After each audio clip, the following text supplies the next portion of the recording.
रुकिए, अगर आप आरआरबी ग्रुप डी के सीसीए कैंडिडेट हैं तो इस वीडियो को बीच में छोड़ने की गलती बिल्कुल मत कीजिएगा, क्योंकि आज मैं आपको 5 ऐसे सवालों का जवाब देने वाला हूं जिनको लेकर इस समय सबसे ज्यादा भ्रम फैलाया जा रहा है।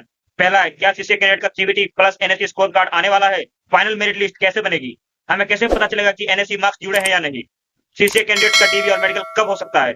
और सबसे बड़ा सवाल, क्या रीजनल आरआरबी को हजारों और लाखों मेल भेजने से स्कोर कार्ड जल्दी आएगा? दोस्तों, पिछले कुछ दिनों से कुछ यूट्यूब चैनल ऐसे ऐसे बातें कर रहे हैं जिससे कई उम्मीदवार परेशान हैं। कोई कह रहा है कि सभी मेल करो तभी स्कोर कार्ड आएगा, लेकिन आज की इस वीडियो में ना कोई अफवाह होगी, ना कोई क्लिकबेट और ना ही कोई झूठा वादा। हम बात करेंगे सिर्फ रेलवे की ऑफिशियल प्रोसेस, नोटिफिकेशन और भर्ती के नियमों के आधार पर। और वीडियो में आखिरी में आपको एक ऐसी बात बताऊंगा जिससे आपको खुद समझ में आ जाएगा कि CBT plus NSC final score कब और कैसे पता चलेगा, और फाइनल मेरिट लिस्ट में आपका सिलेक्शन किस आधार पर होगा। इसलिए वीडियो को आखिर तक जरूर देखें, क्योंकि हो सकता है आपकी एक छोटी सी गलतफहमी भविष्य में बड़ी परेशानी बन जाए। एक बात आपको और बता दूं, मैं खुद एक सीसीए कैंडिडेट रहा हूं, इसलिए मेरे द्वारा दी गई जानकारी आपको सही दी जाएगी, और मैं आरआरबी एएलपी में सर्टिफिकेट कैंडिडेट हूं। तो चलिए शुरू करते हैं। नमस्कार दोस्तों, आप देख रहे हैं लाइफ ऑफ रेल वाला, और मैं हूं आपका अपना दोस्त। दोस्तों, आरआरबी ग्रुप डी CEN 08/2024 की भर्ती अब अपने सबसे महत्वपूर्ण चरण में पहुंच चुकी है। कई आरआरसी में पीईटी की प्रक्रिया शुरू हो रही है। ये देखिए, यह आरआरबी चेन्नई का, क्योंकि आरआरबी सिर्फ आपका एग्जाम कंडक्ट कराने तक का जिम्मा लेती है, उसके बाद सारे प्रोसेस आरआरसी के हाथ में चले जाते हैं। देखिए, ये रहा आपका नोटिफिकेशन, और ये देखिए schedule for physical efficiency test 29, 30, 31, मतलब आरआरसी एमएस द्वारा 3 दिन आपका पीईटी कंडक्ट करवाया जाएगा, वो भी इसी माह के अंतिम दिनों में। ये देखिए, आरआरसी प्रयागराज और आरआरसी चेन्नई। पहले आरआरसी प्रयागराज का डेट देख लीजिए, 25 से लेकर 28 तक आपका पीईटी चलेगा, और यहाँ पे वेन्यू दिया हुआ है आपका फिजिकली एफिशिएंसी टेस्ट कहाँ होगा। ये उन छात्रों के लिए है जो नॉर्मल कैंडिडेट हैं। और आरआरसी चेन्नई देखिए, इसमें आपका वेन्यू दिया हुआ है Tamil Nadu special police and battalion ground अवधि चेन्नई, और इसमें डेट दिया हुआ आपका 29 से लेकर 31/7/2026 तक।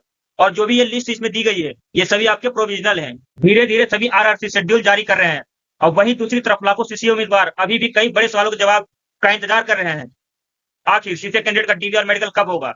CBT plus NSC score card कब जारी होगा? फाइनल मेरिट लिस्ट किस आधार पर बनेगी? कैसे पता चलेगा कि एनएससी बेटे है या नहीं? और बहुत से उम्मीदवारों को सवाल है कि जो ये स्कोर कार्ड है इसमें एनएससी प्लस सीबीटी मिलकर स्कोर है या फिर सीबीटी मार्क्स उठाया गया है। तो मैं आपको बता दूं, ये आपने जो एग्जाम में स्कोर किया है वो आपके मार्क्स हैं। और क्या रीजनल आरआरबी को स्कोर कार्ड के लिए मेल भेजना सही कदम है, या इससे कोई फायदा नहीं होने वाला? किसी के कहने पर कभी कोई गलत कदम ना उठाए। सबसे जरूरी है कि हम तथ्यों, आधिकारिक प्रक्रिया और भर्ती के नियमों को समझें, ना कि अफवाहों पर भरोसा करें। इस वीडियो में मैं आपको किसी तरह की झूठी डेट, फर्जी कंफर्मेशन या क्लिकबेट नहीं दूंगा।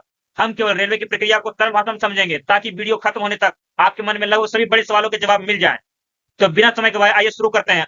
पहला पॉइंट देखिए, आप लोगों को पीटी देना है या नहीं। अगर आप सीसीए कैंडिडेट उम्मीदवार हैं और रेलवे एस्टेब्लिशमेंट से अप्रेंटिस किए हैं, तो आपको सामान्य परिस्थितियों में पीईटी से छूट दी जाती है, यानी आपको 1000 मीटर की दौड़ और वजन उठाने वाले टेस्ट नहीं देना होता है। इसके बाद आपका अगला स्टेज होता है डीवी और मेडिकल। हालांकि उम्मीदवारों को हमेशा अपने जोन की आधिकारिक सूचना और कॉल लेटर का पालन करना चाहिए, क्योंकि प्रक्रिया का शेड्यूल आरआरसी के अनुसार जारी होता है। और हमारे बहुत से व्यूअर भाई पूछ रहे थे कि पीईटी, डीवी और मेडिकल कब होगा। अब सबसे ज्यादा पूछा जा रहा सवाल यही है। पीईटी धीरे धीरे सभी आरआरसी ऑफिशियल साइट पर अपलोड की जा रही है कि आपका शेड्यूल और वेन्यू किस डेट में आपका पीईटी लिया जाएगा। और अभी भी कुछ आरआरसी ने ऑफिशियल शेड्यूल जारी नहीं किया है, लेकिन घबराए नहीं, आपका इस माह के अंत तक और अगस्त के फर्स्ट वीक में पीईटी आयोजित होने की सूचना दी गई है।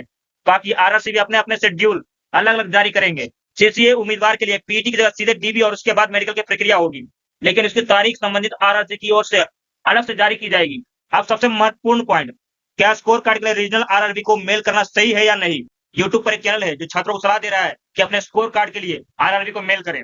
तो मेरे सभी सीसीए भाइयों को मैं बताना चाहता हूं, रीजनल आरआरबी का ईमेल मुख्य रूप से उम्मीदवारों की व्यक्तिगत समस्याओं और आधिकारिक शिकायतों के लिए होती है, जैसे लॉगिन इशू, आवेदन संबंधी समस्या, दस्तावेज से जुड़ी समस्या या अन्य व्यक्तिगत मामलों के लिए।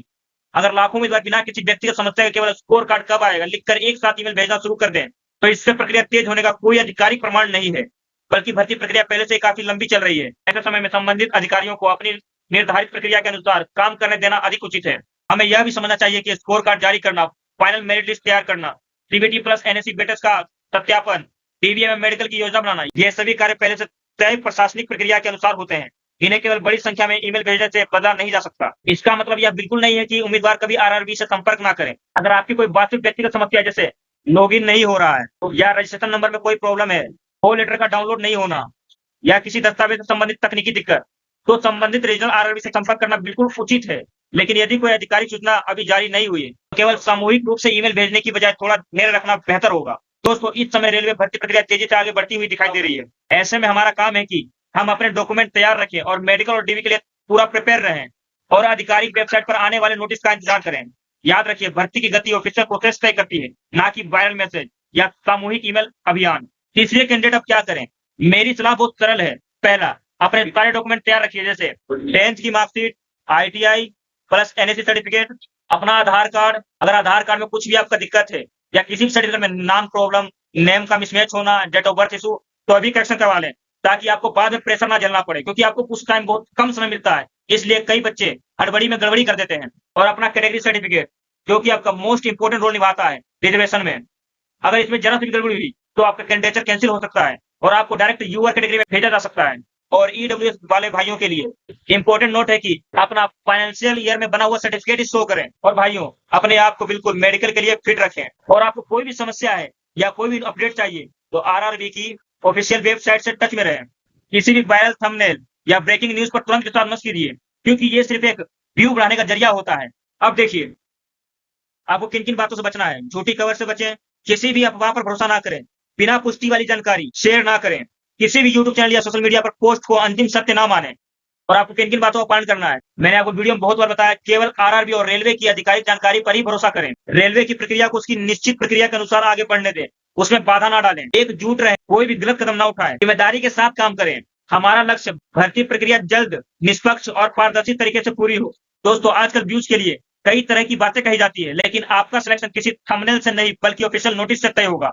इसलिए धैर्य रखिए, रेलवे की वेबसाइट देखिए, डॉक्यूमेंट तैयार रखिए, मेडिकल की तैयारी रखिए, और सबसे जरूरी, किसी भी जानकारी को शेयर करने से पहले उसका ऑफिशियल सोर्स जरूर देखिए। अगर आपको ऐसे ही 100% तथ्य आधारित रेलवे अपडेट चाहिए तो चैनल को सब्सक्राइब जरूर करें। सही जानकारी, सही कदम और सफल भविष्य। धैर्य रखें, प्रक्रिया को उसकी आधिकारिक प्रक्रिया के अनुसार चलने दें, रेलवे पर विश्वास रखें, क्योंकि रेलवे ने नोटिफिकेशन निकाला है, एग्जाम लिया है, तो आपका उसी प्रोसेस के अनुसार सही प्रक्रियाएं की जाएगी।